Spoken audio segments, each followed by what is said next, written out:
In Pegasus Path, important courses can be locked in specific terms to help you stay on track for graduation.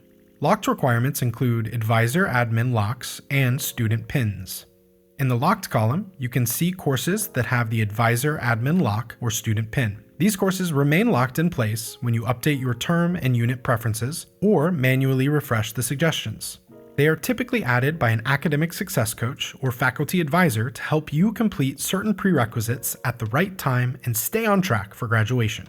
If you are viewing your plan within the Arrange My Plan section, locked courses will show in red and cannot be moved. Only an academic success coach or administrator can lock and unlock courses.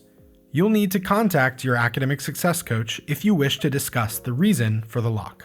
You can use the student pin option under the locked menu to place your own locks. This allows you to keep courses in the term you prefer while adjusting other parts of your plan. If you decide to later move the pinned course, you can remove the student pin by clearing it from the locked menu. Besides removing a student pin at the course level, you can use the Clear Locks button to remove all the student pins across the plan.